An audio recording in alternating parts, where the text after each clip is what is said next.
محمد بلند تر صلوات.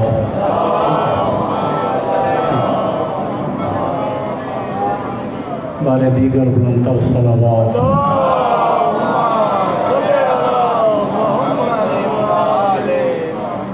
اعوذ باللہ من الشیطان الرجیم. بسم اللہ الرحمن الرحیم. الحمد للہ رب العالمین والصلاة والسلام علی اشرف الانبیاء والمرسلین الرسول النبی الامی الہاشمی سیدنا و شفیعنا ابی القاسم المصطفیٰ محمد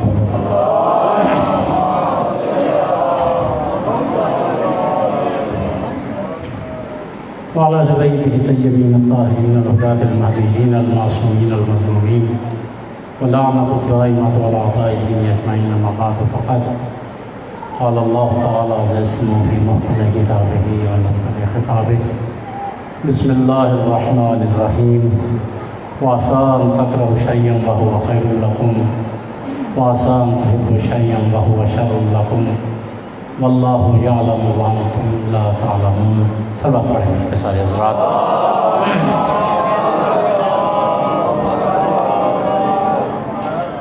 والدین مرحومین سید کوثر مہدی یعنی سید عزیز احمد مرحوم و زوجہ مرحومہ اور سید غضنفر حیدر مرحوم کے اصالِ ثواب کے لیے یہ مجلس ہے. آپ تمام حضرات سے التماس ہے کہ ایک دفعہ سورہ فاتحہ کے لیے تلاوت کریں.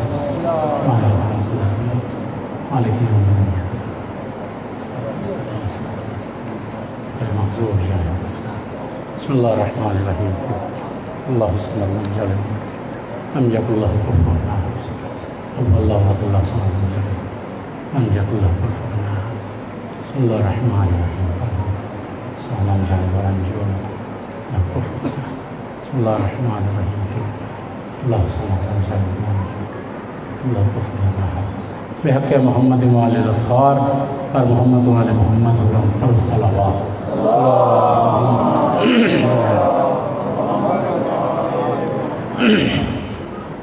سامعین محترم محبان اہل بیت شیعان اہل بیت، میں نے آپ کے سامنے قرآن حکیم کی چند لفظوں کو تلاوت کرنے کا شرف حاصل کیا ہے، جس میں خدا ارشاد فرما رہا ہے وَعَسَىٰ أَن تَكْرَهُوا شَيْئًا وَهُوَ خَيْرٌ لَكُمْ وَعَسَىٰ أَن تُحِبُّوا شَيْئًا وَهُوَ شَرٌّ لَكُمْ وَاللَّهُ يَعْلَمُ وَأَنتُمْ لَا تَعْلَمُونَ. خدا ارشاد فرما رہا ہے کہ ہو سکتا ہے میرے بندو کہ تم کسی چیز کو ناپسند کرو مگر اسی میں تمہارے لیے فائدہ ہو. خدا اپنے علم اور بندوں کی جہالت کے متعلق ارشاد فرما رہا ہے کہ ہو سکتا ہے کہ تم کسی چیز کو ناپسند کرو اور اسی میں تمہارے لیے فائدہ ہو، اور ہو سکتا ہے کہ کسی شے کو تم پسند کرو اور اس میں تمہارے لیے شر ہو، اس لیے کہ اللہ بہتر جانتا ہے اور تم بہتر نہیں جانتے. تمام مفسرین کی تفاسیر کو آپ اٹھائیں، اس آیت پہ جہاں پہ مختلف مفسرین نے مختلف انداز سے گفتگو کی ہے، تو اکثر مفسرین نے اس جملے کو الفاظ بدل بدل کے نقل کیا ہے کہ یہ آیت بتا رہی ہے کہ مومن کے لیے لازم ہے کہ اسے پسند کرے جسے اللہ پسند کرتا ہے، اس شے کو پسند کرے جسے اللہ پسند کرتا ہے، اور اس شے کو نہ پسند کرے جسے اللہ ناپسند کرتا ہے. اس شے سے مومن محبت رکھے جس سے اللہ محبت کرتا ہے، اور ہر اس شے سے بندہ نفرت کرے جس سے اللہ نفرت کرتا ہے. اور میرے بھائیو یاد رکھیں کہ یہ ایک الہی اصول ہے کہ اللہ کی پسند کو پسند کرو اور اللہ جس کو ناپسند کرے اسے ناپسند کرو. اور اگر کوئی شخص اللہ کے اس اصول کو اپنا لے تو پھر بڑے فائدے میں رہتا ہے، اور جو اس اصول کو چھوڑ دے اس کو نقصان ہی نقصان ملتا ہے. یاد رکھیے کہ جو اسے پسند کرے جسے اللہ پسند کرتا ہے ان کے حصے میں غدیر آیا کرتا ہے، اور جو اپنی مرضی کرتے ہیں ان کے حصے میں سقیفہ آ جایا.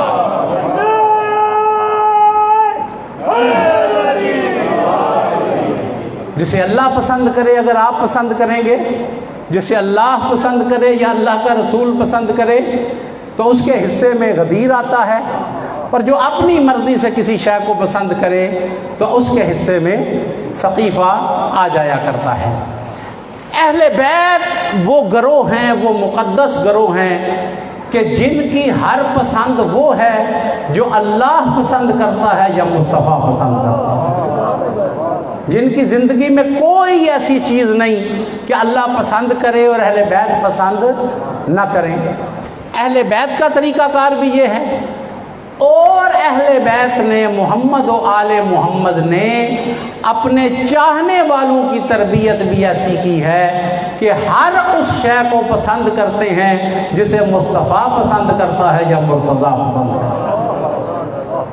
تربیت یہی کی ہے کہ اللہ کی پسند کو مقدم رکھو، اور پتہ بھی یہیں سے چلتا ہے کہ کون خدا کا سچا بندہ، کون پیغمبر کا سچا امتی، کون علی کا سچا شیعہ۔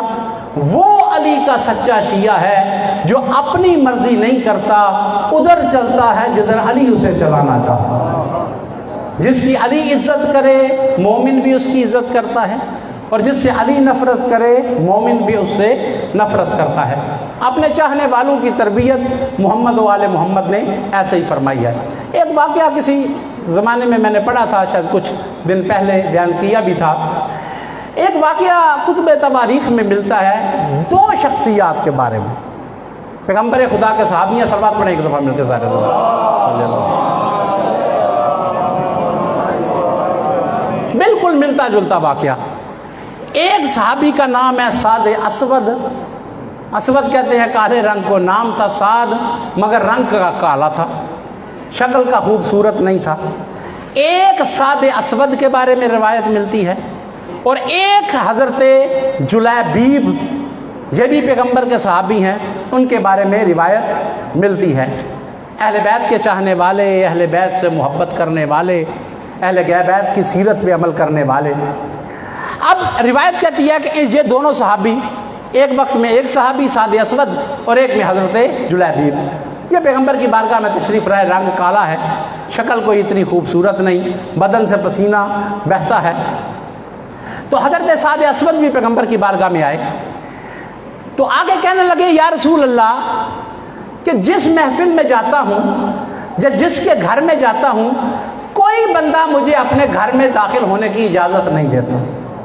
میں جو حبشی ہوں، میں جو کالے رنگ کا ہوں، میرے بدن سے پسینہ بہتا ہے، کوئی بندہ جو ہے مجھے اپنے گھر میں داخل ہونے نہیں دیتا۔ تو یا رسول اللہ میرا سوال یہ ہے کہ دنیا میں لوگ مجھے اپنے گھر میں داخل نہیں ہونے دیتے، بس مجھے اتنا بتا دیں کہیں کالے رنگ کی وجہ سے جنت میں داخلے میں پابندی تو نہیں لگ جائے گی؟ ایسا تو نہیں کہ فرشتے کہیں کہ اتنی پیاری جنت ہے تو اس میں یہ کالا کلوٹا بندہ کدھر آ گیا کہ جنت میں پابندی تو نہیں؟ پیغمبر نے دیکھ کے ارشاد فرمایا نہیں، یہ دنیا کے معیار ہیں کہ کالے رنگ کو پسند نہیں کرتے، اللہ کا معیار یہ ہے ان اکرمکم عند اللہ اتقاکم، اللہ گورے اور کالے رنگ کو نہیں دیکھتا، اللہ اسے پسند کرتا ہے جو تقوی کی منزلوں کو قبول کرتا ہے۔ نعرہ تکبیر، اللہ یا رسول اللہ،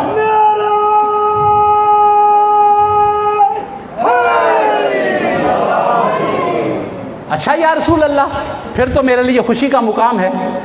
پیغمبر دیکھ کے ارشاد فرماتے ہیں، دونوں صحابہ کے بارے میں روایت ملتی ہے، کہا کہ سعد اسود جوان آدمی ہے، شادی کیوں نہیں کرتا؟ جوان آدمی ہے تو شادی عقد کیوں نہیں کرتا؟ کہنے لگا یا رسول اللہ لوگ گھر میں داخل نہیں ہونے دیتے تو رشتہ مجھے کون دے گا؟ پیغمبر نے فرمایا کہ فلاں انصاری کے گھر میں چلا جا، وہ جو بڑا رقبے والا ہے، وہ جو بڑا سردار ہے، وہ جو بڑا مال منال والا ہے، اس کے گھر میں چلا جا اور جا کے ان سے کہہ کہ مصطفیٰ کہتا ہے کہ اپنی بیٹی کا عقد سعد سے کر دو۔ پہلے جا کے سلام کر دو، پیغام کے ساتھ کر دو۔ اب وہ آیا ہے، سعد آیا، دستک دی، اب وہ انصاری سردار اپنے گھر سے باہر نکلا روایت کرتی ہے کہ نکل کے دیکھتا ہے، کہنے لگا کہ کدھر آیا ہے؟ کہنے لگا خود نہیں آیا، مصطفیٰ نے مجھے بھیجا، مصطفیٰ نے مجھے، حبیب خدا نے مجھے تیری طرف بھیجا ہے۔ خوش ہوا اور کہا کہ مصطفیٰ نے ایسے نہیں بھیجا، دو پیغام دیے ہیں۔ پہلے تو اللہ کی رحمت کہتی ہے، حبیب خدا کہتا ہے کہ انصاری سردار کو میرا سلام جا کے کہہ دے، انصاری سردار کو میرا سلام کہہ دے۔ روایت کہتے ہیں جب اس نے سنا نا تو اس نے آوازیں دینا شروع کی، گھر کے بندوں کو بلایا، اڑوس پڑوس کے لوگوں کو بلایا اور کہا کہ میرا مقابلہ کائنات میں کون کر سکتا ہے؟ مجھے اللہ کے حبیب نے سلام بھیجا، اللہ کے حبیب نے میری طرف سلام بھیجا ہے۔ اور ہر کوئی کہتا ہے کہ اس کو اس بات پہ ناز کرنا بھی چاہیے تھا کہ معمولی بندہ نہیں، اسے اللہ کا حبیب جو ہے وہ پیغام کے ذریعے سے سلام بھیج رہا ہے۔ تو میرے بھائیوں، میں پھر کہا کرتا ہوں کہ جب ہر مسلمان چاہے وہ شیعہ ہو یا وہ سنی ہو، وہ کہتا ہے کہ اس انصاری سردار کا مقام بڑا بلند ہے، اس لیے کہ اسے اللہ کے رسول نے سلام کا پیغام بھیجا ہے، تو میں کہتا ہوں پھر دنیا کو غور کرنا چاہیے کہ اللہ کا حبیب خود نہیں آیا بلکہ ایک غیر معصوم نمائندہ بھیجا کہ جس نے جا کے سلام کا پیغام دیا، اور ہر کوئی کہتا ہے کہ اس کی شان بڑی بلند ہے۔ تو میں کہتا ہوں دنیا کو غور کرنا چاہیے کہ جس انصاری سردار کو مصطفیٰ کسی گناہگار کے ذریعے سے سلام بھیجے، جب اس کا کائنات میں کوئی مقابلہ نہیں کر سکتا، تو جن ہستیوں کے دروازے پہ روزانہ مصطفیٰ خود آ کے پڑھتا تھا، انما یرید اللہ لیذھب عنکم الرجس اہل البیت ویطہرکم تطہیرا، ان ہستیوں کا کائنات میں کون مقابلہ کر سکتا جن کے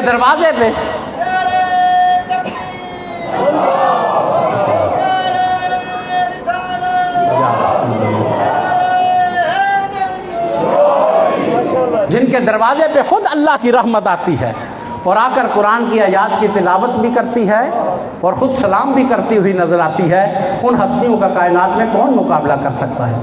پہلا پیغام دیا کہ اللہ کے حبیب نے سلام بھیجا ہے، سارے خوش ہو گئے، اور کہا دوسرا پیغام اللہ کی رحمت نے یہ دیا ہے کہ اے انصاری سردار، اللہ کا حبیب کہتا ہے کہ اپنی بیٹی کا عقد میرے ساتھ کر دے۔ اب وہ جتنی خوشی تھی، روایت کہتی ہے وہ ساری کافور ہو گئی۔ اب یہ انصاری سردار بھی دیکھتا ہے، یعنی پہلے پیغام پہ خوش ہوا اور دوسرے پیغام پر مایوس ہوا، اور ادھر سے بیگم صاحب نے بھی شور ڈالنا شروع کر دیا کہ نہ اس کا کوئی قبیلہ ہے، نہ اس کی کوئی قوم ہے، نہ رنگ ڈھنگ ہے، نہ مال منال ہے، اس کے ساتھ بچی کا عقد کیسے کر دوں؟ پہلے پیغام پہ سارا گھر خوش تھا اور دوسرے پیغام پہ سارا گھر مایوس تھا۔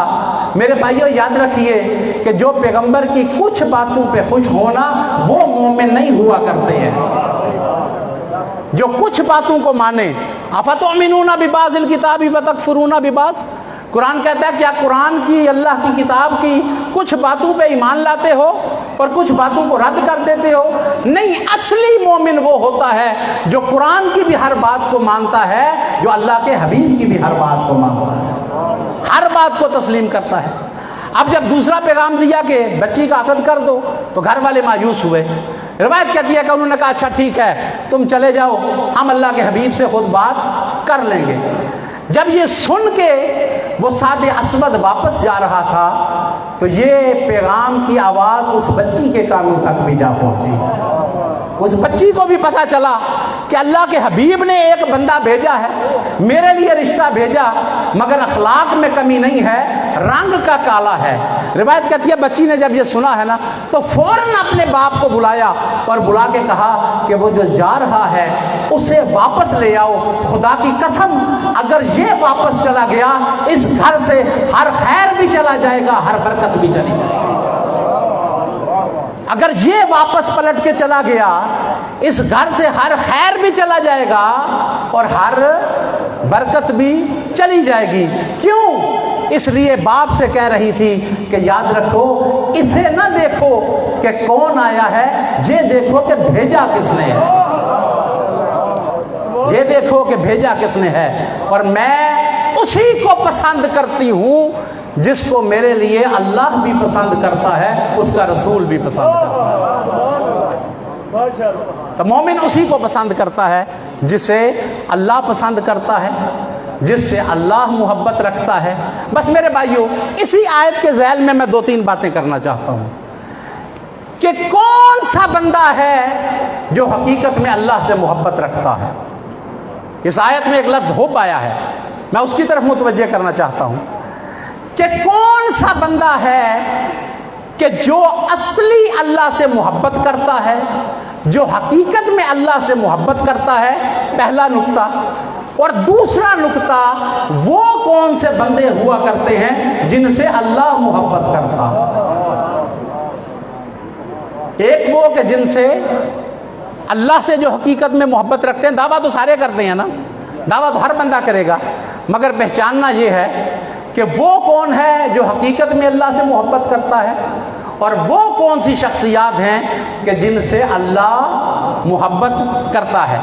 میرے بھائیو، ان 2 چیزوں کی طرف میں کچھ تھوڑا سا بیان کرنا چاہتا ہوں کہ اگر آپ چاہتے ہیں کہ آپ کو پتہ چل جائے کہ اللہ سے حقیقت میں محبت کون کرتا ہے اور اللہ کس سے حقیقت میں محبت کرتا ہے، تو کم سے کم آپ کو 3 شخصیات کی زندگی کا مطالعہ کرنا ہوگا۔ کم سے کم آپ کو 3 شخصیات کی زندگی کا مطالعہ کرنا ہوگا۔ اگر آپ چاہتے ہیں کہ اللہ سے حقیقت میں کون محبت کرتا ہے تو آپ کو خلیل خدا کی زندگی کا مطالعہ کرنا ہوگا، اور اگر آپ چاہتے ہیں کہ آپ کو پتہ چلے کہ اللہ کس سے محبت کرتا ہے تو حبیب خدا کی زندگی کا مطالعہ کرنا ہوگا۔ تیسری شخصیت کا تذکرہ بعد میں کروں گا۔ اگر آپ چاہتے ہیں کہ آپ کو پتہ چلے کہ حقیقت میں اللہ سے کون محبت کرتا ہے تو پھر خلیل خدا کی زندگی کا مطالعہ کریں۔ حضرت ابراہیم، خلیل کا مقصد ہوتا ہے وہ دوست جو محبت کرتا ہے۔ حضرت ابراہیم کو جو اللہ نے خلیل قرار دیا ہے کہ تو اصلی خلیل ہے، تو مجھ سے اصلی محبت کرنے والا ہے، تو ان کی زندگی کا مطالعہ کریں کہ حضرت ابراہیم کی زندگی میں کیا تھا۔ امام جعفر صادق علیہ السلام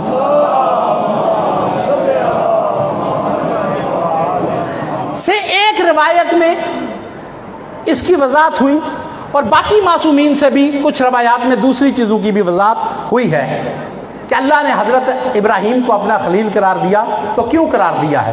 میں اس کا نچوڑ تھوڑا سا آپ کے سامنے پیش کرتا ہوں۔ اللہ نے حضرت ابراہیم کو اپنا خلیل کیوں قرار دیا؟ امام جعفر صادق ارشاد فرماتے ہیں کہ اللہ نے حضرت ابراہیم کو اس لیے اپنا خلیل قرار دیا کہ وہ اللہ کے سامنے سجدے کثرت سے کیا کرتے تھے۔ جب سارا شہر رات کو سو رہا ہوتا تھا، یہ اللہ کا خلیل اکیلا اٹھ کے اس کی بارگاہ میں جھک جایا کرتا تھا۔ پہلی وجہ کہ اللہ نے خلیل کیوں قرار دیا، اس لیے کہ سجدے جو ہیں وہ کثرت سے کرتے ہیں۔ دوسری وجہ معصوم فرماتے ہیں کہ اللہ نے حضرت ابراہیم کو اس لیے اپنا خلیل قرار دیا کیونکہ یہ محمد و آل محمد پر درود کثرت سے پڑھا کرتے تھے۔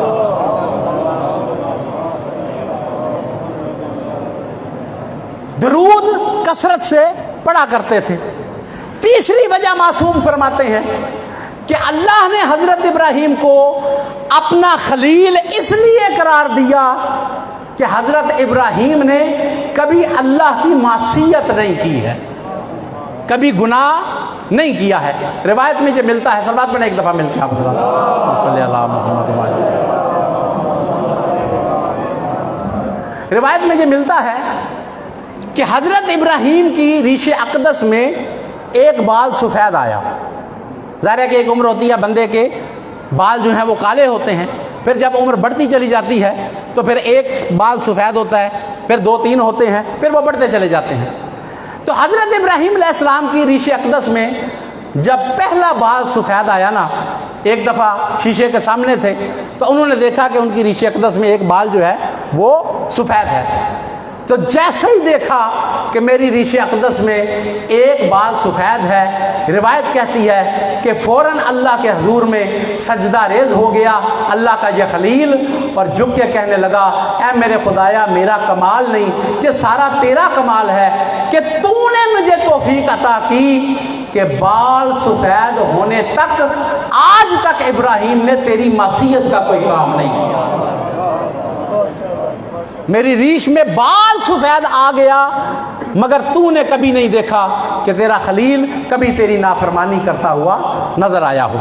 میرے بھائیو 3 چیزیں ہو گئی، اور چوتھی اور آخری چیز جو روایت میں ہے کہ اللہ نے ان کو اس لیے اپنا خلیل قرار دیا کہ حضرت ابراہیم علیہ السلام اس لیے اللہ کے خلیل تھے کیونکہ وہ اللہ کا ذکر کثرت سے کیا کرتے تھے۔ جو بھی موقع آتا خدا کا ذکر خود بھی کرتے اور دوسرے لوگوں کو بھی اللہ کے تذکرے کی طرف متوجہ کرتے۔ روایت کہتی ہے آئے ہیں فرشتے، قرآن میں بھی تذکرہ ہے اجمالاً اس واقعہ کا، فرشتے آئے ہیں عذاب لے کر، عذاب کی خبر دینے کے لیے آئے کہ ہم عذاب کے لیے آئے ہیں۔ انسانی شکل میں فرشتے اللہ کے خلیل کے سامنے آ کر بیٹھے تشریف فرما ہوئے۔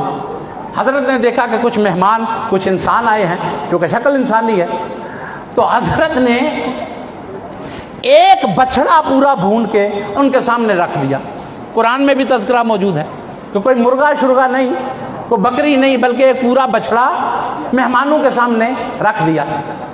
اب ظاہر فرشتے تھے، انہوں نے کھانا بھی نہیں تھا، تو حضرت نے دیکھا کہ کھاتے نہیں، تو حضرت نے کہا کہ بچڑا پورا تمہارے سامنے رکھا ہے تو کھاتے کیوں نہیں ہو؟ تو انہوں نے کہا جی کھانا شانا تو بعد کی بات ہے، پہلے آپ بتائیں کہ اس بچڑے کی قیمت کیا ہے۔ وہ خدا کا تذکرہ خود بھی کرنا، مخلوق کو متوجہ کرنا۔ کھائیں گے بعد میں اگر کھانے کا موقع آیا، آپ ہمیں بتائیں کہ اس بچڑے کی قیمت کیا ہے۔ دیکھ کے ارشاد فرمایا کہ اس بچڑے کی قیمت نہ درہم ہے، نہ دینار ہیں، نہ چاندی کے سکے، نہ سونے کے سکے۔ اس بچڑے کی قیمت یہ ہے کہ کھانے سے پہلے بسم اللہ پڑھ لو اور جب کھا چکو تو اللہ کی حمد بھی بیان کر دو۔ جب یہ بیان کیا نا اور فرشتوں نے جانا کہ اتنی عمر گزر گئی آج تک اللہ کی نافرمانی بھی نہیں کی اور بہانے تلاش کرتے ہیں رب کے ذکر کی طرف لوگوں کو متوجہ کرنے کے لیے، تو فرشتے خوش بھی ہوئے اور فرشتے پریشان بھی ہوئے۔ اور جبریل کہہ رہا تھا خدا کی قسم حق بنتا ہے کہ اللہ کائنات میں تجھے خلیل بناتا ہوا نظر آنا چاہتا۔ نعرہ تکبیر، نعرہ رسالت، نعرہ حیدری۔ حق بنتا ہے کہ خدا تجھے اپنا خلیل بناتا ہوا نظر آئے۔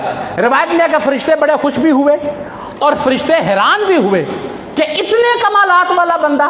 اور میں نے کہا کہ اگر کوئی چاہتا ہے کہ وہ یہ جان لے کہ جو اللہ سے محبت کرتے ہیں وہ کیسے ہوتے ہیں تو خلیل خدا کی زندگی کا مطالعہ کریں، اور اگر یہ جاننا چاہتا ہے کہ اللہ جن سے محبت کرتا ہے وہ کیسے ہوتے ہیں تو حبیب خدا کی زندگی کا مطالعہ کرے۔ اور میرے بھائیو لفظ 2 ہیں، ایک ہے خلیل خدا اور ایک ہے حبیب خدا۔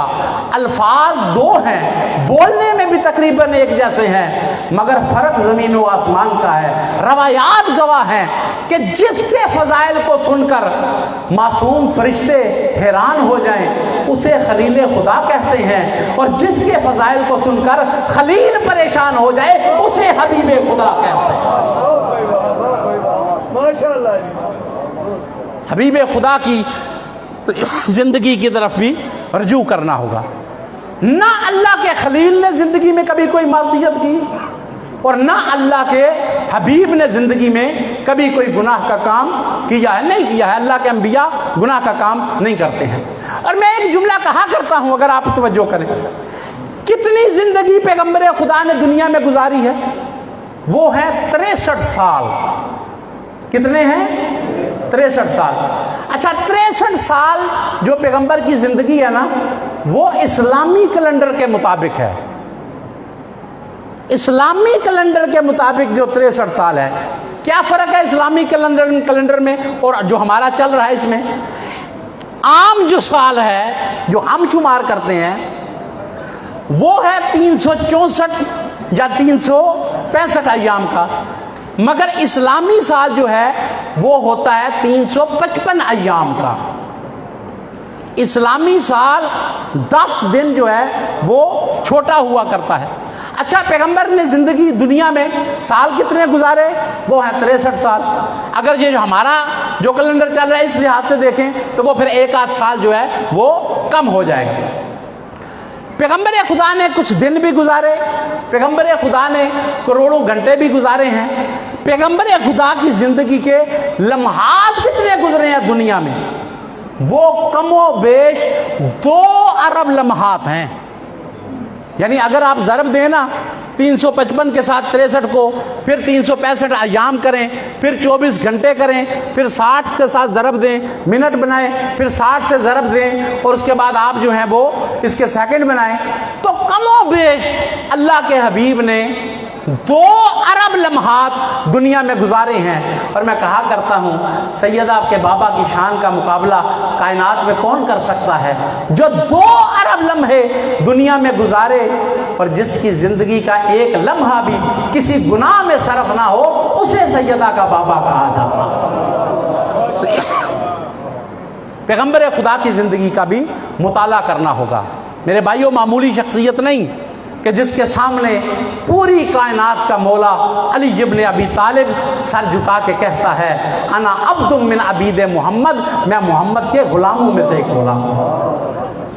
میرا کہنا کہ میں پیغمبر کا غلام ہوں، پیغمبر کی شان کا پتہ نہیں چلتا ہے۔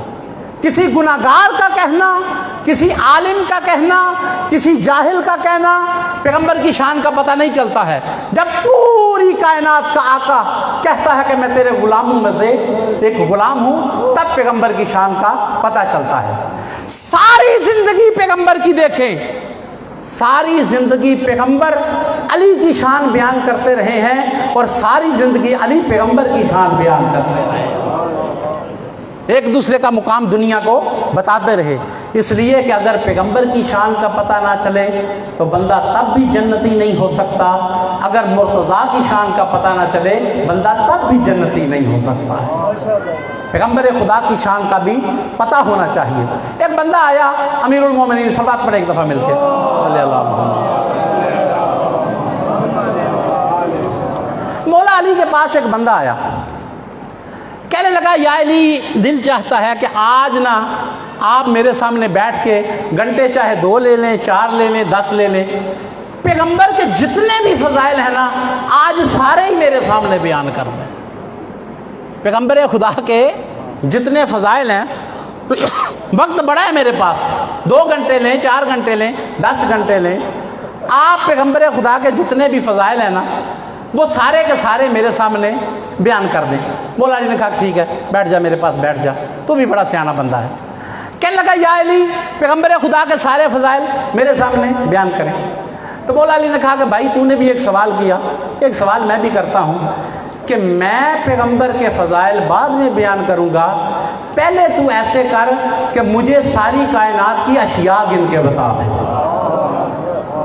اس دنیا میں جتنی بھی چیزیں ہیں نا، جتنی بھی اجناس ہیں اور ان کے جتنے بھی افراد ہیں، ساری بکریاں بھی گن کے بتا، سارے گھوڑے بھی گن کے بتا، سارے بندے بھی گن کے بتا، سارے شجر بھی گن کے بتا، سارے صحراؤں کے ذرات بھی گن کے بتا، سارے سمندروں کے قطرات بھی گن کے بتا، پوری کائنات میں جتنی چیزیں ہیں ساری پہلے مجھے تو گن کے بتا دے۔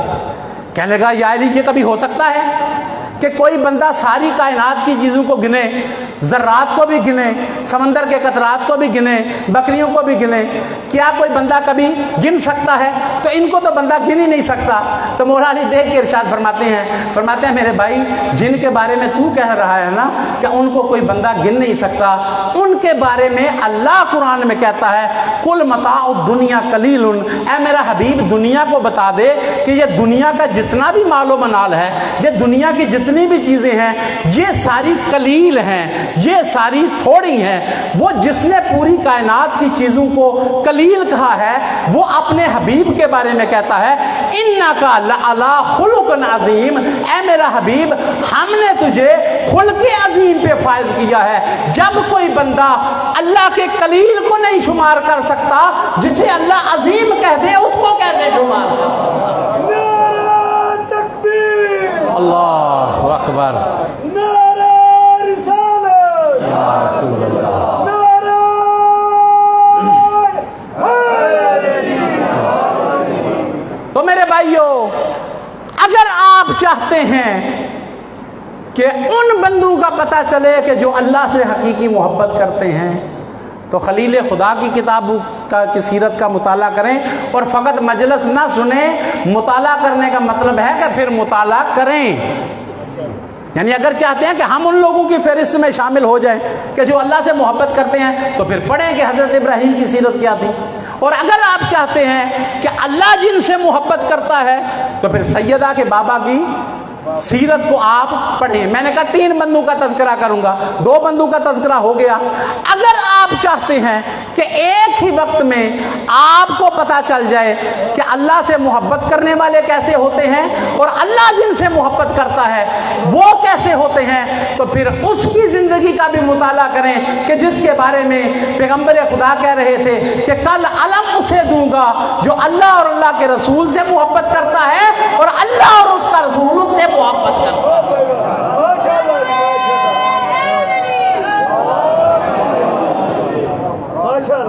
اللہ اور اللہ کے رسول سے جو محبت کرتا ہے کل علم اسے دوں گا کہ جس سے اللہ اور اللہ کا رسول محبت کرتا ہے اور جو اللہ اور اس کے رسول سے محبت کرتا ہے۔ پھر اس علی کی سیرت کا بھی مطالعہ کرنا ہوگا۔ اور میرے بھائیو یاد رکھیے گا کہ ہمیں پتہ ہونا چاہیے، الہی دستور کا ہمیں پتہ ہونا چاہیے۔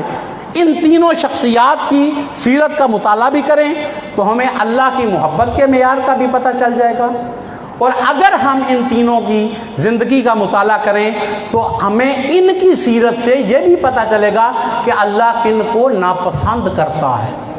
اور ہماری قوم میں یہ کمال ہے، میں حیران رہ گیا قسم با خدا، پورے فرقے اسلام کے کہ جنہیں پیغمبر نے فرمایا کہ 73 فرقے ہوں گے، ان میں فقط ایک شیعہ فرقہ ایسا ہے کہ جنہوں نے ہر اس شے کو پسند کیا جسے اللہ اور اس کے حبیب نے پسند کیا ہے، اور ہر اس شے سے بغض رکھا جن سے اللہ اور اللہ کے رسول نے بغض رکھا ہے۔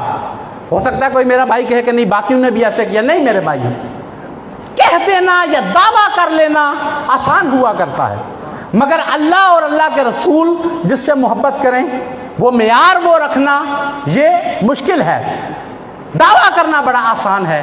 اور میں تاریخ کے ایک واقعہ کی طرف آپ کو لے جاؤں، فقط شیعہ قوم ہے کہ جنہوں نے اس سے محبت رکھی، دنیا اس معیار کو بھول گئی، دنیا کا نے الہی معیار کو نہیں لیا، دنیا نے مصطفیٰ کے معیار کو نہیں لیا۔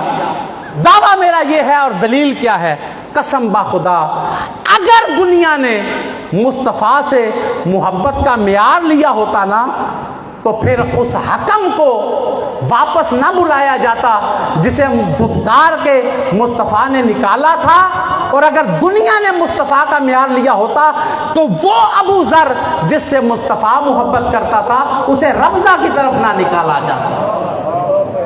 مصطفیٰ کا معیار محبت کا اور ہے اور دنیا کا معیار محبت کا اور ہوتا ہوا نظر آتا ہے۔ ہم نے اپنے جو شعار بنائے، دھوکا ہوا ہے دنیا کو کہ شیعہ گمراہ ہو گئے، نہیں شیعہ نہیں گمراہ ہوئے، ہم نے مصطفیٰ کی محبت کو دیکھا، ہم نے خدا کی محبت کو دیکھا۔ ہم نے جو شعار بنائے بالکل قرآن کے مطابق، بالکل پیغمبر خدا کے فرامین کے مطابق بنائے ہیں، جس سے اللہ اور اللہ کے رسول نے محبت کی، ہم نے محبت کا اظہار بھی کیا اور ہمارے نعرے بھی ویسے ہی ہیں۔ پیغمبر نے کسی ذات سے کہا تھا یا علی حبو کا ایمان، یا علی حبو کا ایمان، یا علی حبو کا ایمان، یا علی تیری محبت کو ایمان کہتے ہیں، و بغضوں کا کفر و نفاق، یا علی تیرے بغض کو کہیں پہ کفر کہتے ہیں اور کہیں پہ نفاق کہتے ہیں۔